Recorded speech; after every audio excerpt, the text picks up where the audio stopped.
series against the Pacers, listen, it will be a state of emergency in New York City for the things that these fans will be doing to celebrate. Shay, let me add some combination of business and sports commentary, okay? A lot of times I see players have transactional games. What do I mean by transactional games? They'll get their numbers, but sometimes those numbers, and Q, you know about this, those are empty calories, right? Because when and how you get those numbers matter. Karl Anthony Towns last night didn't have a transactional game. He had a transformative game. And that all starts with the way that the Knicks utilized him. He didn't settle for threes right out of the gate. He punished people with his physicality. When they prioritize him and he gets going, he adds a different dimension to the way this team plays. And this is a team with a commanding presence. When Cat is that missing piece that is able to arrive, this is a team that has a chance to legitimately win an NBA World Championship. That's how talented they are. You are making everyone in New York go absolutely wild as they are slowly opening their eyes this morning, JWill. We forget. You guys, there's still like a month to go in the NBA playoffs. We're only halfway there.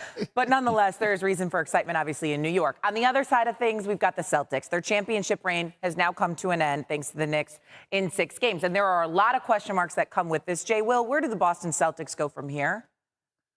I mean, I truly believe, Shay, that this is the last iteration of this Celtics team that we will see moving forward. I mean, they not only, blow by the luxury cap, but they're easily into the second apron on projection with the 2025-2026 season. Just think about alone, Jason Tatum, $54 million, Jaylen Brown, $53 million, and then Drew Holiday, $32 million.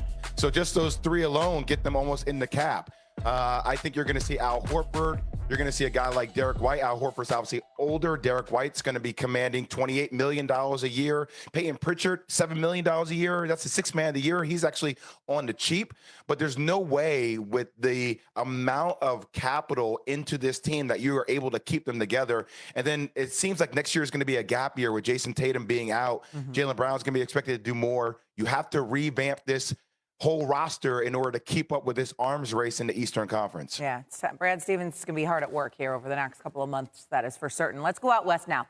The Wolves await either Denver or OKC.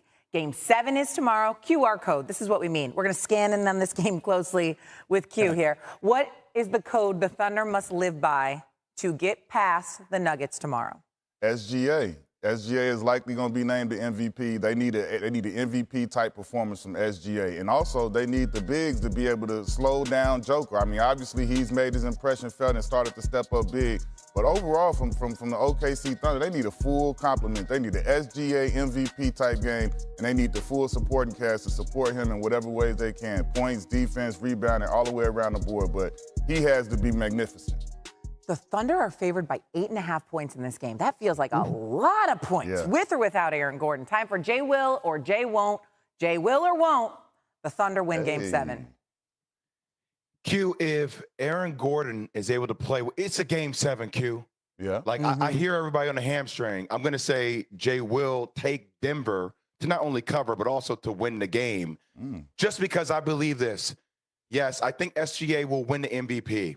But essentially, since the NBA has moved back when they announced the MVP award, just go ahead and sit that MVP award in the middle of the damn court today in OKC, right? And this is a moment in which Jokic and SGA get a chance to go after it. But also, there's a caveat.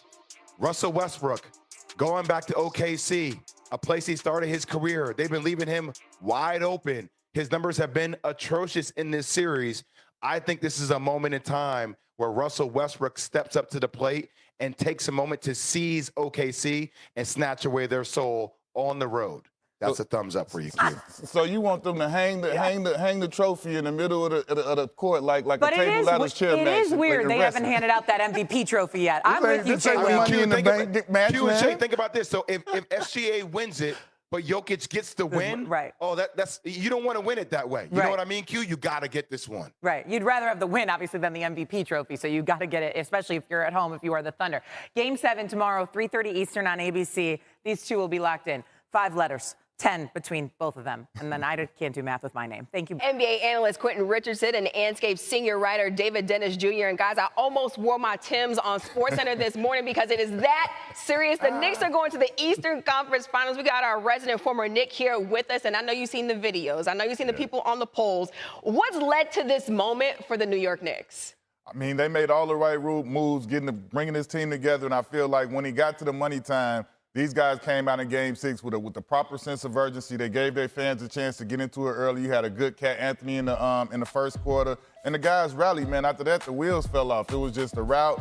And I mean, me playing there for as long as I did, man, I was there 4 years when it was no winning, literally no winning going on, and it was tough to be there. But then coming back in 13 when they had the #1 seed, and it was the Knicks tape era, I got to see what it was like to be a Knick when it's winning. And I'm happy for all of these fans, for all of the people that's been in that building, in the garden, all of the executives and everybody. This is a great time. Hopefully these guys can keep it going.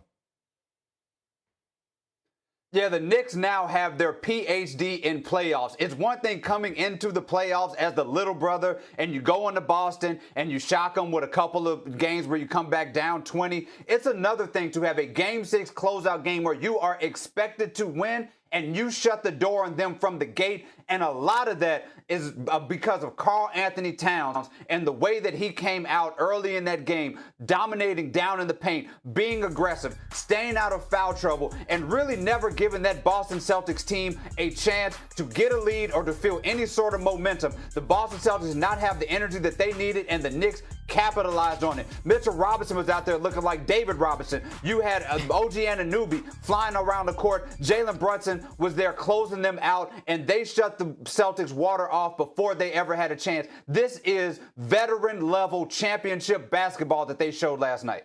Yeah, and this is why the Knicks brought Karl Anthony Towns to New York. He's going back-to-back conference finals with this trip. And plenty of irony in this upcoming Knicks-Pacers series, a rematch of the 2000 Eastern Conference Finals and last year's semis, which New York lost. So, Q, what will you be watching for when this upcoming series tips off on Wednesday? To me, it'll be interesting to see how if New York can slow down Indiana's pace, because we know that they like to get up and down. Tyrese Halliburton moving the ball, sharing the ball. So to me, the Knicks have to be extremely careful and extremely good with taking care of the ball. They can't allow these guys to turn the ball over and get right into transition. Those are the points you don't want to give them. And then overall, everybody got to show up and step up, man. This Indiana team is not to be taken lightly. They got every position. They got bench players. They got clutch players. They got a big man that can shoot the three and protect the rim. And they got wings that are built for it. They got 3-and-D wings. So by no stretch of the imagination, I've seen all of the videos. I mean, I've seen the chaos in the streets and the Knicks fans going crazy. But they got to strap in. They got to fight on their hand with these Pacers.